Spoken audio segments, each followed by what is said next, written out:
Computer চালাচ্ছ এবং তোমার computer শিখছো, তো এই ৩ টে সেটিং জানলে তোমাদের কাজটা খুব জলদি করতে পারবে এবং কম্পিউটার তোমাদের বেসিক নলেজ থাকবে। কম্পিউটার দিয়ে কি করে তোমরা সিকিউরিটি রাখতে পারবে এইটাও তোমরা জানতে পারবে এবং শর্টকাটে তোমরা কাজগুলো করতে পারবে। ভিডিওটা পুরো হেল্পফুল হবে। উইন্ডো কোয়ালিটি F4 এই ৩টে একসঙ্গে দাবাবে তোমাদের সামনে এরকম একটা ইন্টারফেস হয়ে যাবে। এখান থেকে তুমি জানতে পারবে যে তোমাদের কম্পিউটারটা কত জেনারেশন এবং এখান থেকে তোমরা লগ ইন করতে পারবে এবং তোমরা শাটডাউনও করতে পারবে, রিস্টোর করতে পারবে। একটা অপশন আছে, দেখো এখানে একটা অপশন আছে, এখানে একটা ক্লিক করবে। ক্লিক করলে তোমাদের সামনে এরকম একটা ইন্টারফেস হয়ে যাবে। এখান থেকে তোমরা সবকিছু করতে পারবে।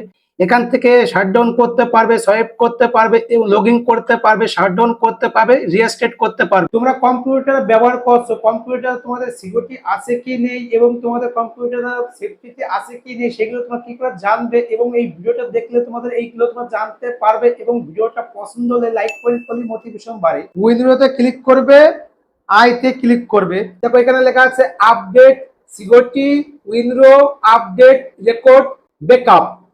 তো এখানে একটা ক্লিক করবে। দেখো এখানে লেখা আছে, দেখো উইন্ডো সিকিউরিটি, এখানে একটা ক্লিক করবে। তো এখান থেকে তোমরা জানতে পারবে যে তোমাদের কম্পিউটারটা পুরো সিকিউরিটি আছে কি নেই এবং তোমাদের নেটটা পুরো সিকিউরিটি আছে কি নেই এবং এখান থেকে পুরো ডিটেল জানতে পারবে। তোমাদের একটা মাউসের একটা শর্টকাটে একটা সেটিং বলবো এবং এই সেটিংটা জানলে তোমরা খুব খুশি হবে এবং তোমাদের মনটা ভরে যাবে। তো এখানে তোমরা মাউসে ক্লিক করবে। দেখো এখানে লেখা আছে ভিউজ, ভিউজের পাশে দেখো লেখা আছে, দেখো এখানে লেখা আছে, দেখো শো ডিস্কটপ আইকন। তো এখানে ক্লিক করলে তোমাদের এই জায়গা যে সফটওয়্যার আছে এই সফটওয়্যারগুলো সব গায়েব হয়ে যাবে। এখান থেকে ফ্রি আবার কি করে আনবে, এখানে মাউসে ফ্রি আবার ক্লিক করবে, ভিউজে আসবে। ভিউজে আসার পরে আবার এখানে দেখো লেখা আছে শো ডিস্কটপ আইকন, এখানে ক্লিক করবে। ক্লিক করলে আবার তোমাদের কম্পিউটারের মধ্যে আবার এই সফটওয়্যারগুলো এসে যাবে। এরকম ধরনের ভিডিও দেখতে চাইলে ফলো করতে পারো। এরকম টেকনোলজির সময় তোমরা জানতে পারবে ইউনিক